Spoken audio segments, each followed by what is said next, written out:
Next to Mindy Heyer and Lee Doty, please come to the podium.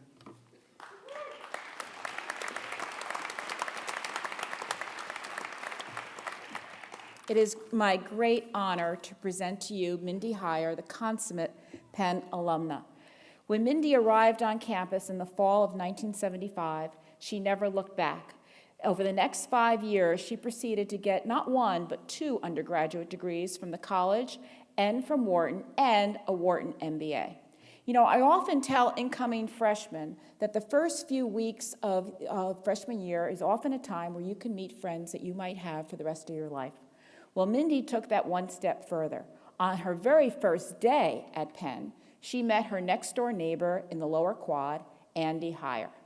And a few days after that, Andy invited Mindy out for their first date at Casa Vecchia. I don't know if anybody remembers Casa Vecchia, that great temple of Italian cuisine that I think is now a Chili's.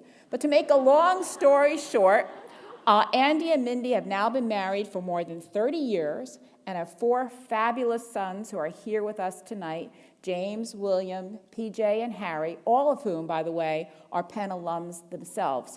So they are really the quintessential Penn family.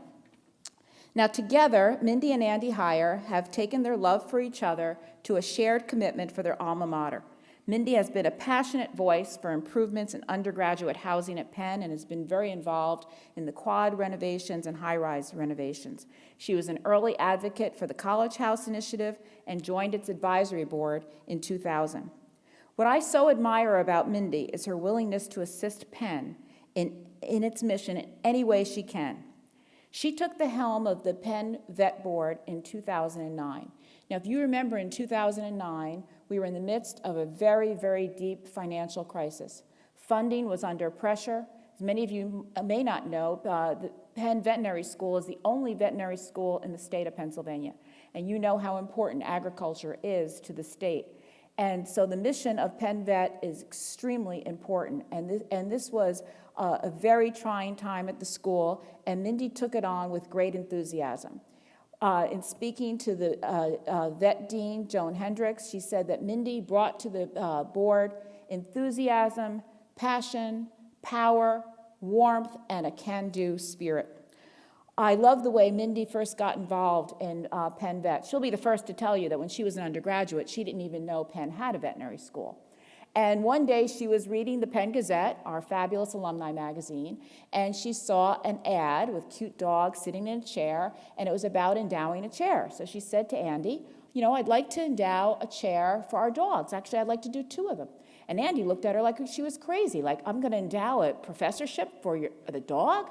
Well, it turns out sometimes a chair just is a chair, and this happened to be a campaign for literally endowing the chairs that you're sitting in the auditorium in the veterinary school. So Mindy proceeded to get 2 chairs for her dogs, and that brought her to the attention of the vet school, and as they say, the rest is history. I'm going to read a short line from the citation to Mindy.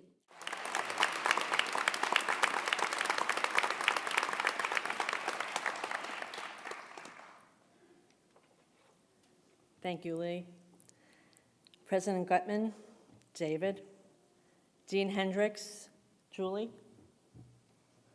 Penn alumni Lee Doty, and fellow award recipients. Back in the 1970s, in his Sociology 10 class, E. Digby Boltzell described a fundamental shift in the American family narrative. The family homestead had given way to families separated by miles or even by continents.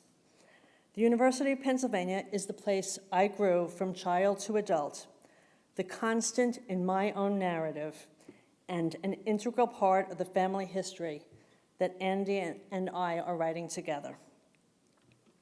My family home, the one my sisters and I grew up in, was dismantled upon my mother's death shortly after I graduated from Penn.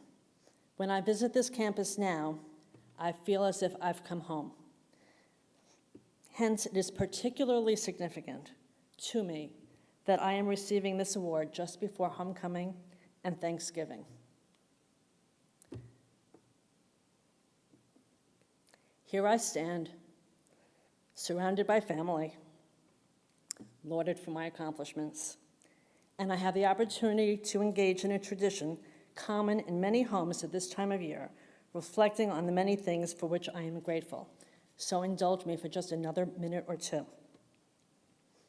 I am thankful to my dad, Melvin Halikman, who gave his daughters a moral framework by which to live. Amongst Dad's many life lessons was that with privilege come responsibility.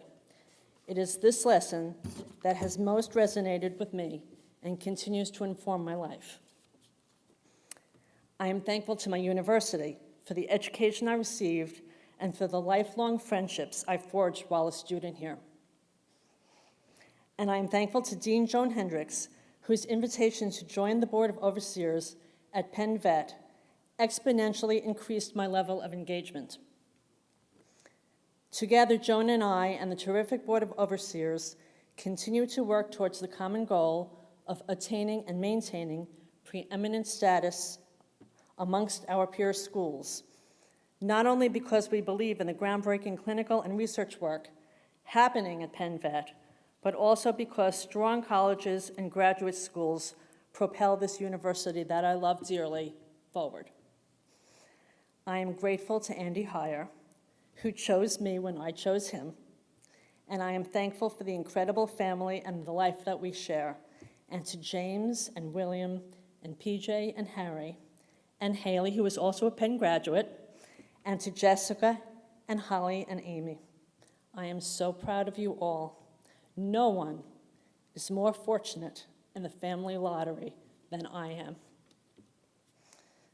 And finally, I am most grateful to the Penn alumni for bestowing this honor upon me. There are many alumni deserving of this award. Some have been motivated by a desire to effect change, and others by interest in creating a lasting legacy. For me, seizing the opportunity to help Penn set new standards of excellence is both my responsibility and my great privilege. Thank you all.